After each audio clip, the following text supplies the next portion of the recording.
विकाम जे अॼु विया वॾेरा तॾहिं उन्हनि वटि न आ अदालत।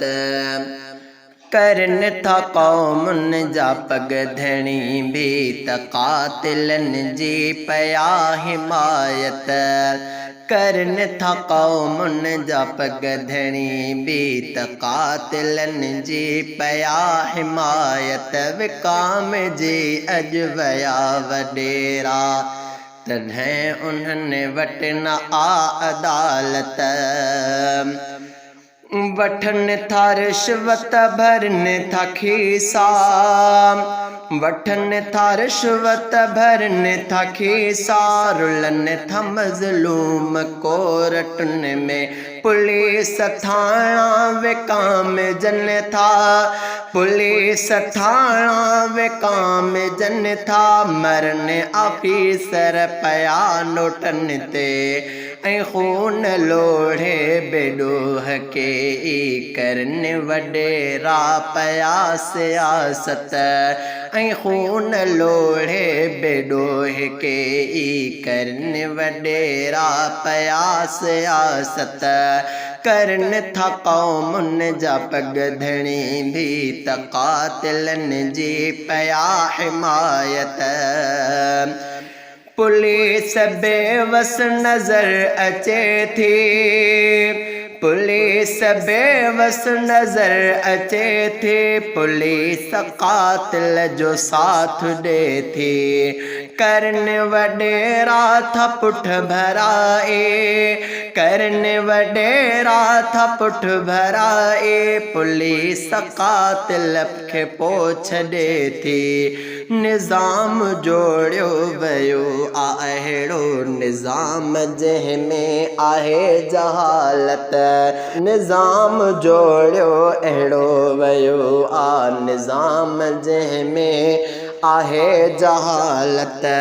करनि था क़ौमुनि जा पगधणी भी त क़ातिलनि जी पया हिमायत। विकाम जी अॼु विया वॾेरा तॾहिं उन्हनि वटि न आ अदालत। चवनि था हिकिड़े करनि पया ॿे, चवनि था हिकिड़े करनि पया ॿे, अखियुनि सां अहिड़ा ॾिठमि वॾेरा। ॾसनि पया हक़ करनि पिया नाहक़, ॾसनि पया हक़ करनि पिया नाहक़, उहे लिखिया मां अथमि वॾेरा। ॾिसी वॾेरनि जो कारनामो तॾहिं उन्हनि ते अचे थी हैरत। करनि था क़ौमुनि जा पगधणी भी त क़ातिलनि जी पया हिमायत। विकाम जी अॼु विया वॾेरा तॾहिं उन्हनि वटि न आ अदालत। ग़रीब जी दाह ॿुधे नथो को, ग़रीब जी दाह ॿुधे नथो को, ग़रीब जो दाद थिए नथो को, ग़रीब जो हमदर्द न आको, ग़रीब इंसाफ़ लाइ रुले थो। ग़रीब काॾे वञो ॾसियो ही ग़रीब सां छो इहा हालत। करनि था क़ौमुनि जा पगधणी भी त क़ातिलनि जी पया हिमायत। विकाम जी अॼु विया वॾेरा तॾहिं उन्हनि वटि न आ अदालत।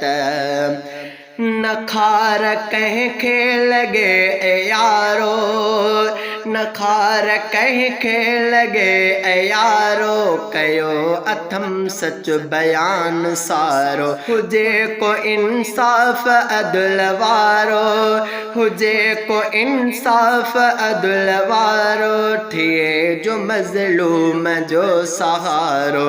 करनि था इंसाफ़ जे वॾेरा करन था इंसाफ जे वडेरा रखे उन्हनि खे खुदा सलामत करन था कौमुन जा पगधणी भी तकातिलन जी पया हिमायत विकाम जी अॼु वया वडेरा तॾहिं उन्हनि वटि न आ अदालत अल्लाह सब खां हिसाब वठंदो अल्लाह सब खां हिसाब वठंदो निमाणा इंसाफ़ नेठ मिलंदो अल्लाह सब खां हिसाब वठंदो निमाणा इंसाफ़ नेठ मिलंदो उन्हीअ जे कोर्ट में केस खुलंदो उन्हीअ जे कोर्ट में केस खुलंदो त केरु तंहिंसां साण हलंदो यकीन नादर रखां थो अहिड़ो यकीन नादर रखां थो अहिड़ो अल्लाह पधिरी कंदो हक़ीक़त करन था कौमुन जा पगधणी भी त कातिलनि जी पया हिमायत विकाम जी अॼु वया वडेरा तॾहिं उन्हनि वटि न आ अदालत करन था कौमुन जा पगधणी भी त कातिलनि जी पया हिमायत।